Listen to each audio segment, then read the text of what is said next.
Ano po bang alam niyong luto sa beef or baka? Ito ho ang naisip kong luto sa baka or beef. Mag-aadobo ho ako ng baka. Adobo ho ito sa gata ng niyog, at dahil medyo pricey ang halaga nito ay buto-buto na lang ho ang aking binili. Ito po ay beef ni cup. Marami ho itong guttle, kaya't siguradong matagal ho natin itong papakuluan.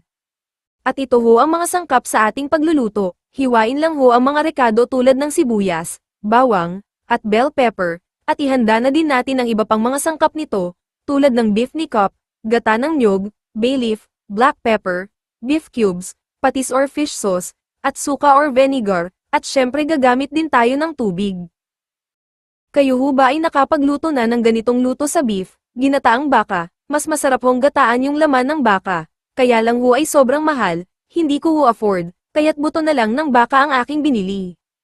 May laman pa din naman ho yan kahit buto, ang mahalaga ay makakain tayo ng masarap